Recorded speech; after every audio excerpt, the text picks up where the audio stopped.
சொன்னோம் என்னோட கதை கேட்க இப்படி இந்த வீடியோ வந்து அக்கம் பக்கத்தில் இருக்கிறார்கள் பார்க்க எங்களுக்கு அது சம்மந்தமாக ஒரு நேர்மறையான கருத்துக்கள் அதுகள் வருமென்னு சொல்லி முதல் வீடியோ எடுக்கவே அவள் தயக்கப்பட்டு இருந்தவா. டியூஷனுக்கு போகிறதா? எங்கே போகிறது? என்ன அது ஃப்ரீயா அல்லது 500 ரூபா காசா?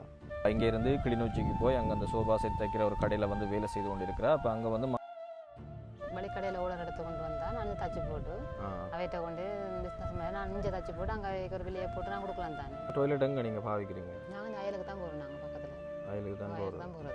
இப்போ அதுவும் ஒரு சரியான கஷ்டமாக இருக்குமே. என்ன தொடர்ந்து அங்கே போய் வரதும் அப்படி செய்வீங்களா? உங்களுக்கு அந்த வெள்ளமே இருக்கா? அந்த வெள்ளம் முதலும் இருந்த கேட்டவே அந்த தையல் மிஷின் அந்த வசதிகள் இல்லாதால செய்கிறேன்.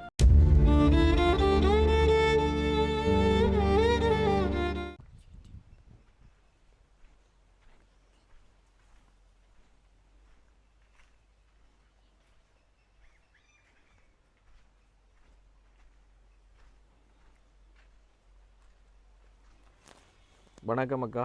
வணக்கம். இல்லை சத்தமாக கதைங்கோ. எப்படி இருக்கிறீங்க? இருக்கிறேன், சுகமாக இருக்கிறேன். சுகமாக இருக்கிறீங்களா? சாப்பிட்டாச்சா? ஓ சாப்பிட்டேன். விடிய சாப்பிட்டீங்களா இல்லை மத்தியானம்? விடிய சாப்பிட்டேன். என்ன சாப்பிட்டு நீங்கள்? புட்டு வச்சுனேன். புட்டும் உருளைக்கிழங்கு கறி. இவே 2 பேரும் உங்களோட பிள்ளைகளா? ஆமாம். இவர் எத்தனையாம் ஆண்டு படிக்கிறார்? அவர் 9ஆம் ஆண்டு படிக்கிறேன். தம்பி 9ஆம் ஆண்டா? சிங்கக்குட்டி. தங்கச்சி எத்தனையாம் ஆண்டு படிக்கிறீங்க? 5ஆம் ஆண்டா? ஸ்காலர்ஷிப் எக்ஸாம் எழுதி போட்டு நிற்கிறீங்க. எக்ஸாம் என்ன மாதிரி ஈஸியா சரியான கஷ்டமா? எத்தனை மார்க்ஸ் வரும் தெரியலையா? எத்தனையாம் பிள்ளை வாரினீங்க வகுப்பில்? 10ஆம் பிள்ளையா? உண்மையாவோ பொய்யாவோ? 13 அப்படியா? எத்தனை பேர் வகுப்பில்? அப்போ பிறகு என்ன கட்டிக்காரி தானே. தம்பி எத்தனையாம் பிள்ளை வர்றது? 7ஆம் பிள்ளை அப்படியா? எத்தனை பேர் வகுப்பில்? கட்டிக்காரா? படிக்கிறீங்க பிள்ளைகள். அம்மா கஷ்டப்பட்டாலும் உங்களை நல்லா படிப்பிச்சு கொண்டு இருக்கிறா. என்ன டியூஷனுக்கு போகிறதா? எங்கே போகிறது? என்ன அது ஃப்ரீயா அல்லது 500 ரூபா காசா? தங்காக்கு 2 பேருக்கும் 500 ரூபாயா? சரி, ஓகே. சரி அம்மா சொல்லுங்க. இப்போ உங்களோட கணவர் அவர் என்ன செய்யற? உங்களோட இருக்கிறாரா அல்லது பிரிஞ்சிட்டாரா? 5 வருஷமா இப்போ உங்களோட தொடர்புகள் இல்லை. என்ன குடும்ப பிரச்சனைகள் அதனால பிரிஞ்சிட்டீங்களா அல்லது? அப்போ இப்போ குடும்பத்துக்கான செலவு, பிள்ளைகளுக்கான படிப்பு செலவு எல்லாமே இப்போ நீங்கள் தான் பார்க்குறீங்க. என்ன வேலை செய்கிறீங்க நீங்கள்? நான் தையலுக்கு போகிறேன். நான் எங்கே போகிறேன்? சோபா செட் செய்கிற இடத்துல தையல். அப்போ அதில் 19-20 வரும் சம்பளம். அப்போ அந்த நான் அதில் தான் இப்போ பிள்ளைகளை படிப்பிக்கிற செலவுன்னு சாப்பாடு செலவுன்னு இல்லை அதெல்லாம் போய் கொண்டு இருக்குது.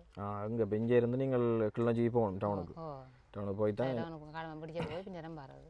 சைக்கிளில் போகிறோம். சைக்கிளில் போய் பிடிக்க போனால் பின்னேரம் தான். மத்தியானம் பிள்ளைகளுக்கு சாப்பாடுகள் அதெல்லாம் சமைக்கிறது நான் சமைச்சு வச்சுட்டு போகிறேன். அப்போ பள்ளிக்கூடம் முடிஞ்சு வந்து அப்புறம் மத்தியானம் சாப்பாடு சாப்பிடுவோம். அப்புறம் நீங்கள் வேலையை முடிச்சு வந்து இரவு சாப்பாடு செய்கிறது. அப்போ இப்படி ஒரு இதில் போய் கொண்டிருக்கு. இப்போ என்ன உங்களுக்கு இப்போ இதான் நீங்கள் இப்போ இருக்கிற வீடு? இந்த வீடு தான் எனக்கு இப்போ நாங்கள் இது எப்போ கட்டின வீடு? இது இப்போ 6-8 வருஷத்துக்கு முதல் கட்டின வீடு இது. இப்போ அந்த அங்கால இருக்கிறது உங்களுக்கு வீட்டு திட்டத்தில் கிடைச்ச வீடுன்னு சொல்லி சொன்னீங்க. அது இந்தியன் வீட்டு திட்டத்தில் கிடைச்சது 10 லட்சம் ரூபான்னு சொல்லி சொன்னீங்க. இப்போ அது முழுமை பெறையில் என்ன வீடு? முடியல. அதுக்குரிய திட்டம் அவ்வளோ தான். 10 லட்சம் போட்டு செய்து முடிச்சிட்டீங்க. இப்போ எவ்வளோ கடன் இருக்கு? எனக்கு ஒரு 7 லட்சம் ரூபாய் கிட்ட கடன் இருக்குது. 10 லட்சம் ரூபாயை விட 7 லட்சம் ரூபா கடனில் 7 லட்சம் ரூபாய் விலையில் தானே. இப்போ வந்து சாமான்களோட விலையில்கள் தானே. அது வந்து முதல் சீமெந்து இப்போ வந்து 1 பக்கெட் சீமெந்து முதல் 2 பக்கெட் வேண்டிடலாம். அப்போ சீமெந்து கொஞ்சம் விலை தானே. அப்போ அந்த இதில் கொஞ்சம் 7 லட்சம் ரூபாய் என்ன பிரதானமாக என்ன அதில் கடன்கள் இருக்குது? நான் சிட்டி மிளகால் அதில் கொடுக்கணும். காட்டியாரு காசு கொடுக்கணும். மற்ற அங்கே கரடி போக்கில் காட்டியாரு கொஞ்சம் காசு கொடுக்க கிடக்கு. அப்படி இந்த ஆக்கள் இந்த நான் கையால் காசு மாறினா விட இந்த கடையில் அந்த லோனுக்கு எடுக்கிற சாமான் எடுத்தினான் அதுக்கெல்லாம் கொஞ்சம் கடனாக கிடக்குது. லோன் எதுவும் எடுத்தனீங்களா? இல்லை லோன் இல்லை, இந்த கடையில் சாமான்கள் வேணுன்னு தான் அதுதான் அந்த கடனாக இருக்குது. நான் லோன் எதுவும் எடுக்கல இது வரைக்கும். இப்போ உங்களோட சம்பளம் மாத சம்பளம் வந்து 18,000 19,000. அப்போ அதில் எடுத்து சாப்பாடு செலவாக போகிறத விட நான் லோன் எடுத்ததில் கட்டி இதண்டிலா தானே.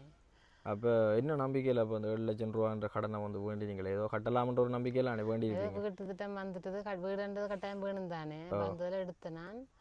இப்போ அதுக்கு தான் இப்போ எனக்கு என்ன இப்போ உழைக்கிறேன்னு பார்ப்போம்ட்டு ஏதோ ஒரு இதை கட்டத்தானே வேணும்ன்ற முடிவில் எடுத்துனேன். என்ன அதான் எனக்கு இப்போ நான் உதவி கேட்டேன். இப்போ நான் இப்போ உதவி கேட்க வழிகிட்டதே இப்போ நான் இந்த கடன் அடைக்கணும், எனக்கு ஒரு வாழ்வாதாரம் ஒன்று இருந்தால் இப்போ நான் அதுகளை வச்சு நான் கொஞ்சம் முன்னேறலாம் தானே. இப்போ கோழி வளர்ப்பு அப்படி இருந்துச்சுன்னா அப்படி செய்யலாம். பட் எனக்கு அத்தியாவசியத்துக்கு வந்து இந்த வீட்டில் கரண்ட் இல்லை, டாய்லெட் இல்லை, தண்ணி பிரச்சனை. இப்போ நான் டாய்லெட் நான் அடுத்த வீட்டை போய் வரைக்கும் அது அந்த உதவி கூட இருந்தால் நான் கொஞ்சம் சமாளித்து கொண்டு போவேன். எனக்கு இப்போ டாய்லெட் எங்கே நீங்கள் பாவிக்கிறீங்க? நாங்கள் அயலுக்கு தான் போகிறோம், நாங்கள் பக்கத்தில் அயலுக்கு தான் போகிறது. அப்போ அதுவும் ஒரு சரியான கஷ்டமாக இருக்குமே, என்ன தொடர்ந்து அங்கே போய் வரதும் முடிஞ்செல்லாம் சின்னாக்களும் அது ரெண்டேக்கு ஒரு இடையூறாக தான் இருக்கும். ஏன்னா நாங்கள் முதலும் அப்படி ஒரு குடும்பத்தை வந்து சந்திச்சுனாங்களே, அங்கே ஒரு பிள்ளை சரியாக கண்ணீர் விட்டு அழுது அது என்ன பெரிய இதாக போய் அவைக்கு பிறகு அந்த டாய்லெட் வசதி கிடைச்சது, செய்து கொடுத்து நாங்கள் யாழ்ப்பாணத்துலேயோ. அப்படி இருக்க டாய்லெட் வீட்டில் இல்லைன்னு சொன்னால் அந்த கவலை வந்து சரியான ஒரு பிரச்சனையாக தான் இருக்குது. இல்லை தண்ணி வசதியும் இல்லைன்னு சொன்னீங்க. கரண்டும் இல்லை எங்களுக்கு. கரண்டும் இல்லை. இப்போ கரண்ட் நீங்கள் அந்த வீட்டுக்கு வந்து வயரிங் இதுகள் செய்துட்டீங்களே என்ன? இப்போ அந்த வீட்டுக்கு என்ன குடிபூராதுக்குரிய காரணம் என்ன? இப்போ அதெல்லாம் மேலே சீட்டெல்லாம் போட்டு இதுகளெல்லாம் முடிஞ்சுது. இந்த மோட்டோடு கட்டை இல்லைங்கால இந்த போக்கூட்டு வேலை கிடக்குது. மற்றது கிச்சனுக்கு இந்த பிளாட்டுகள் வைக்கல, சுவாமி அரைக்க வைக்கல பிளாட்டுகள். கதைங்க நீங்கள் கதைச்சிங்கண்டா கேட்கும். அப்போ அந்த இதுகளால் தான் இப்போ அவைய சொன்ன பெயிண்ட் அடிச்சு காட்டும். பெயிண்ட் அடிக்கும் வீட்டுக்கு பெயிண்ட் அடிச்சு அந்த ஆள் குடி போகக்கூடிய அளவுக்கு இருக்கணும் வீடுண்டு. அப்போ எனக்கு அந்த வேலை முடியும், போக்கூட்டு வேலை.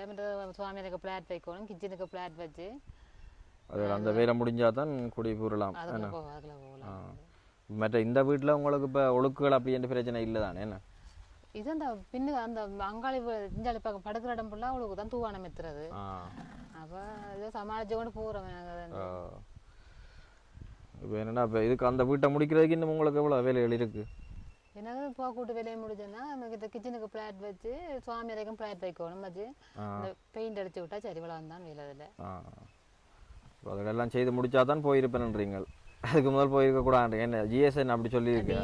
அவை ஃபோட்டோ எடுத்து காட்டணும். நாங்கள் அவைய திட்டம் அவெல்லாம் செய்து போட்டு தான் ஃபோட்டோ போடுவோம். நாங்கள் வேலை முடிச்சிட்டோம். ஏன் நான் இப்படி கேட்குறேன்னா இப்போ வீடியோ பார்க்குறாக்களுக்கு அந்த இது விளங்காது தானே. இப்போ அவைய யோசிப்பினமே இப்படி இந்த வீடு இருக்குது தானே, இந்த வீட்டை விட்டு அதுக்குள்ளே போயிருக்கலாம் தானே யோசிப்பினோம்.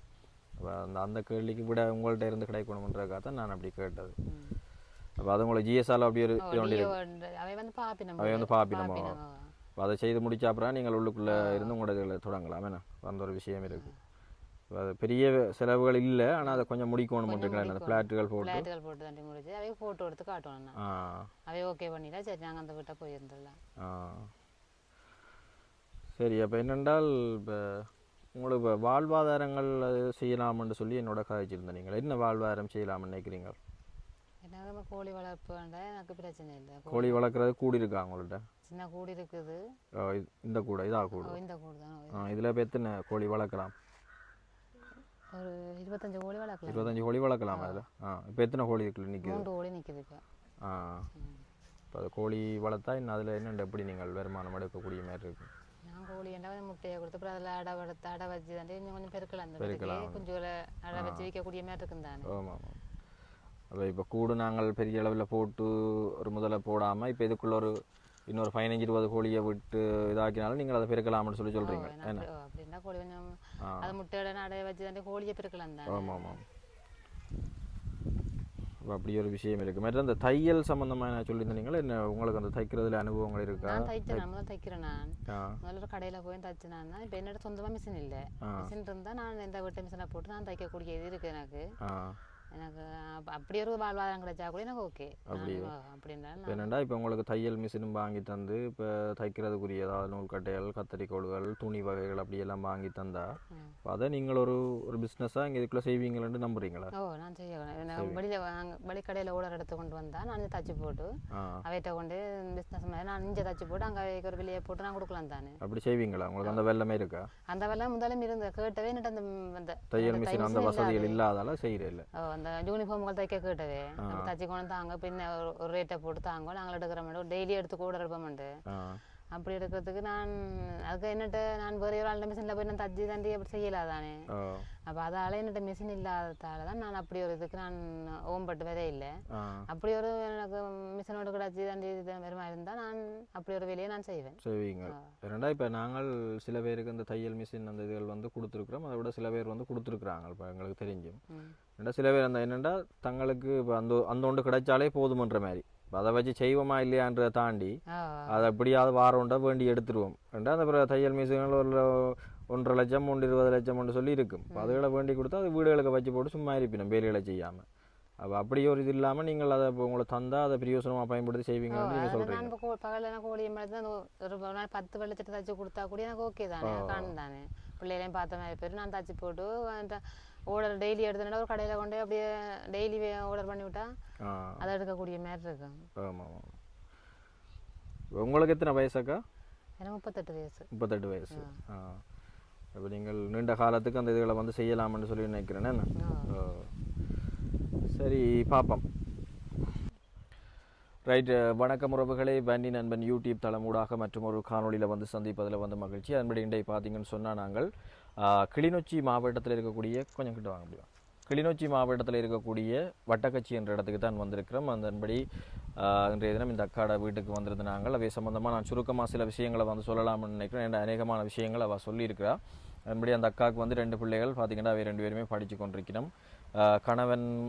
கணவன் வந்து பிரிந்து சென்று 5 வருடங்களுக்கு மேலாக ஆயிட்டு. அப்போ அவள் வந்து ஒரு பெண் தலைமை தாங்கும் குடும்பம். இப்போ தன்னந்தனியாக தான் இங்கேருந்து கிளிநொச்சிக்கு போய் அங்கே அந்த சோபா செட் தைக்கிற ஒரு கடையில் வந்து வேலை செய்து கொண்டிருக்கிறா. அப்போ அங்கே வந்து மாத சம்பளம் வந்து 18,000 to 20,000 தானே. அப்போ அந்த சம்பளத்தை வச்சு தான் அதில் இதை வச்சு தான் தன்னுடைய வாழ்க்கை செலவு அதே நேரம் இந்த பிள்ளைகளுக்கான படிப்பு செலவுன்னு சொல்லி எல்லாத்தையுமே வந்து கவனித்து கொண்டிருக்கிறோம். என்னென்னு சொன்னால் நாங்கள் இப்போ நிறைய இடங்களுக்கு வந்து போய் நிறைய இடங்களுக்கான அந்த உதவி திட்டங்கள் போகணும் அந்த ஒரு அனுபவத்தின் அடிப்படையில் நான் சொல்லியிருக்கேன். இப்போ சில பேர் வந்து வெளியிடங்களுக்கு போய் அந்த வேலை செய்கிறதுன்று இல்லாமல் உள்ளுக்குள்ளேயே அந்த கூலி வேலைகள் அப்படி இப்படின்னு சொல்லி சில தாய்மார்கள் அப்படியான வேலைகளையும் செய்து கொண்டிருக்கிறோம். என்னென்னு சொன்னால் அவை வெளியில் போய் அந்த செய்கிறதுக்கான வளங்கள் இல்லை.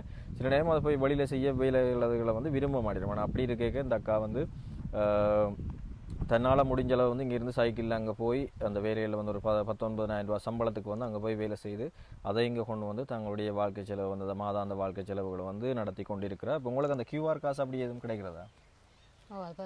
எவ்வளோ கிடைக்கிறது உங்களுக்கு? 5,000 ரூபா. அது ஒரு சின்ன ஆறுதல். அதை விட ஒரு எதுவும் கொடுப்பேன் அப்படின்னு இப்போ அதுலேயும் வந்து ஒரு 5,000 ரூபா. இப்போ அதுகளை வச்சு ஓரளவு இப்போ குடும்பத்துக்கான செலவுகளை வந்து ஓட்டி கொண்டிருக்கிறோம். இப்போ அந்த அக்கா வந்து கேட்குற விஷயம் என்னென்னு சொன்னால் இப்போ எங்களுக்கு சாப்பாட்டுக்கு வழி இல்லாமல் இருக்கிறோம், நாளாந்தம் சாப்பிடாமல் இருக்கிறோம், பிள்ளைகள் சாப்பிடாமல் இருக்குது அப்படின்னு சொல்லி அவள் எதுவுமே சொல்லலை. இப்போ நாங்கள் தண்ட உழைப்பில் வந்து நாங்கள் சாப்பிட்டு கொண்டிருக்கோம். எங்களுக்கு சாப்பாடு சேர்வில் வந்து எந்த பிரச்சனையுமே இல்லை. அப்போ தனக்கு வீட்டில் இருக்கிற தேவைகள் என்று சொல்லி சொன்ன அடிப்படையாக இப்போ இந்த வீட்டு திட்டம் முற்றுப்புறாமல் நிறைய புறாமல் இருக்குது. அப்போ இந்த வீட்டிலேருந்து அந்த வீட்டுக்குள்ளே போய் இருக்கவும் அவைக்கு ஒரு முடியாத நிலைமை. அப்போ அதை வந்து முடித்தா தான் அடுத்த கட்டம் போகலாம். இப்போ அதில் வந்து இப்போ இவைக்கு வீட்டில் வந்து தண்ணி பிரச்சனை, தண்ணிக்கான குழாய் கிணறோ அல்லது கிணறு வசதிகளோ இல்லை. அதை விட வந்து கரண்ட் வசதி இந்த வீட்டுக்கு வந்து இல்லை. இப்போ அதுக்கு வந்து வயரிங் வேலைகள் வந்து செய்திருக்கணும். அதே நேரம் பார்த்திங்கன்னு சொன்னால் டாய்லெட் வசதியும் இல்லை. டாய்லெட்டுக்கும் வந்து இப்போ சின்ன அக்களும் சரி இந்த அக்காவும் சரி அங்கே பக்கத்து வீட்டுக்கு போக வேண்டிய ஒரு துர்ப்பாக்கியமான நிலைமையில் வந்து அவை வாழ்ந்து கொண்டிருக்கிறோம், ஒரு இக்கட்டான நிலைமையில். இப்போ அப்படி இருக்க இந்த வசதியை வந்து இப்போ இந்த காணொலியை பார்த்து கொண்டிருக்கிறார்கள். இதில் ஏதாவது ஒரு வசதியை உங்களால் ஏற்படுத்தி கொடுக்க முடிஞ்சால் என்னோட தொடர்பு கொள்ளுங்க, அதுக்கான நடவடிக்கைகளை வந்து பார்க்கலாம். அதை விட வந்து மிக முக்கியமான விஷயம் அந்த அக்கா சரி இப்போ நீங்கள் அந்த உதவியை ஏற்படுத்தி தராட்டியும் அவள் வந்து வாழ்வாதாரமாக பிரதானமாக 2 விஷயத்தை வந்து முன் வச்சுருந்தவா. ஒன்று அவள் நல்லா தைக்கக்கூடியால் தையல் துறையில் வந்து மிகவும் அனுபவம் வாய்ந்த ஒரு ஆள் என்ற ரீதியில் வந்து அவள் முதல் தையல் வேலைகளில் வந்து ஈடுபட்டிருக்கிறா. ஒரு கடையில் நின்று தைச்சிருக்கிறா.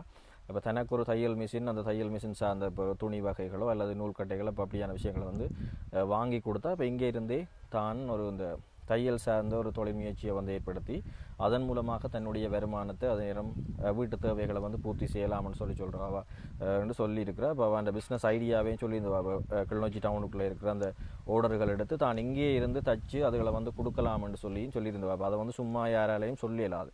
இப்போ அது சார்ந்த அந்த துறை சார்ந்த ஒரு அனுபவம் இருந்தால் தான் அவள் அந்த விஷயத்தை வந்து சொல்லலாம். அந்த அடிப்படையில் வந்து அவாவுக்கு அதுலேயும் ஒரு முயற்சி இருக்குது. அதை விட வந்து பார்த்திங்கன்னு சொன்னால் கோழி கூட ஒன்று இருக்குது. இப்போ ஒரு 20-25 கோழிகளை வந்து இதில் வளர்க்கலாம்னு சொல்லியிருந்தவா. இப்போ நாங்கள் அந்த கோழி ஒரு 10 கோழியோ அல்லது 20 கோழியோ வந்து வாங்கி கொடுத்தா அதை வச்சும் அவள் அடுத்த கட்டத்துக்கு போகிறதுக்கான ஒரு வாய்ப்பை வந்து ஏற்படுத்தி கொடுக்கலாம். உண்மையாக வந்து சில குடும்பங்களில் வந்து கணவன் மாதிரி இருப்பினும் வேலைகளுக்கு போகாமல் இப்படி வீட்டில் பிரச்சனைகள் அது என்று சொல்லி குடும்ப பிரச்சனையோட நிறைய இதுகள் இருப்பேன். அப்போ இந்த அக்கா வந்து பார்த்தீங்கன்னு சொன்னால் கணவன் பிரிஞ்சு போன நிலைமையிலையும் வந்து தன் குடும்பத்தை தன் பிள்ளைகளை வந்து சீரும் சிறப்புமாக வந்து முன்னெடுத்து போய்கொண்டிருக்கிறார். அதாவது சாப்பாட்டுக்கு எந்த கஷ்டமும் இல்லாமல் வந்து தன் வாழ்க்கையும் அதே தன்னுடைய பிள்ளைகள வாழ்க்கையும் வந்து முன்னெடுத்து போய்கொண்டிருக்கிறார். இப்போ நாங்கள் அவள் வந்து அடுத்த கட்டத்துக்கு தூக்கி விடுறதுக்கு வந்து ஒரு சிறிய இந்த வாழ்வாதார உதவி திட்டத்தையாவது நாங்கள் அவள் கொடுத்தா உண்மையாக நான் இன்றைய தினம் இந்த வீடியோ வந்து இந்த இடத்துல வந்து எடுத்ததுக்கும் எனக்கும் பிரயோசனமாக இருக்கும். அதே நேரம் அந்த அக்கா என்னை கூப்பிட்டு தம்பி அவள் சொன்னோம் என்னோட கதை கேட்க அப்படி இந்த வீடியோ வந்து அக்கம் பக்கத்தில் இருக்கிறார்கள் பார்க்க எங்களுக்கு அது சம்மந்தமாக ஒரு நேர்மறையான கருத்துக்கள் அதுகள் வருமென்னு சொல்லி முதல் வீடியோ எடுக்கவே அவள் தயக்கப்பட்டு இருந்தவா. அப்போ நான் தான் அவாக்கு சொன்னோம் அக்கா நீங்கள் விரும்பினா எடுங்கோ இல்லாட்டி பிரச்சனை இல்லை, ஆனால் இன்னும் நாங்கள் வீடியோ எடுத்து போட்டால் தான் ஏதோ அந்த உதவிகள் கிடைக்கிறதுக்கான ஒரு வாய்ப்பும் இருக்கும். வெளியில் வந்து கருத்து சொல்கிறாக்கள் யாருமே வந்து இங்கே உதவி செய்ய வர போகிறதில்லை. அப்போ உண்மையாக இப்போ அதுக்கு அப்புறம் தான் நான் சரி நான் கதைக்கிறேன் ஏன்டா எனக்கு உண்மையாகவே தேவை இருக்குது, எனக்கு அந்த உதவிகள் கிடைச்சா நான் அடுத்த கட்டம் போவேன்னு சொல்லி அவாவும் 100% நம்புகிறா. அப்போ இந்த வீடியோ பார்த்து கொண்டிருக்கிற உறவுகள் என்னோட அநேகமாக என்னோட தொடர்பில் இருக்கிறார்கள் உதவி செய்து கொண்டு இருக்கிறீங்களா. அப்போ உதவி செய்து கொண்டு இருக்கிறார்கள்ட்டையும் நான் தொடர்ச்சியாக உதவிகளை கேட்கலாது. புதுசாக யாரும் பார்க்க வரார்கள் இருக்கலாம், அல்லது சில நேரம் உங்களோட வீடுகளில் இடம்பெற ஏதாவது ஒரு சுப நிகழ்வுகளை வந்து இங்கே இருக்கிற ஒரு சொந்தங்களோட கொண்டாடணும்னு சொல்லி விரும்பினா அதை வந்து நாங்கள் இப்படியான ஒரு குடும்பத்துக்கு வந்து ஒரு சின்ன வாழ்வாதாரமாக வந்து நாங்கள் கொடுத்தா அந்த அக்கா அடுத்த கட்டம் முன்னுக்கு போவான்றதான் என்னுடைய தயவான வேண்டுகோளும். சரியாக்கா, இதை விட வேறு ஏதாவது சொல்லியிருக்கா உங்களுக்கு? வேறு எனக்கு இதைத்தான் நாங்கள் இருக்கிறோம், வேறு ஒன்றும் சொல்லக்கூடிய மாதிரி இல்லை. சரி, ஓகே. சரி உறவுகளே, நாங்கள் இறுதி கட்டத்துக்கு வந்துட்டோம். கட்டாயம் உங்களால் முடிஞ்சால் என்னோட தொடர்பு கொள்ளுங்கள். அந்த அக்காவுக்கு வந்து ஒரு சிறிய உதவியாவது நாங்கள் ஏற்படுத்தி கொடுக்க நானும் தயாராக இருக்கிறேன். மற்றும் ஒரு காணொலியில் வந்து சந்திப்போம். மறக்காமல் எங்களோட சேனலை வந்து சப்ஸ்கிரைப் பண்ணிக்கொள்ளுங்கள். நன்றி.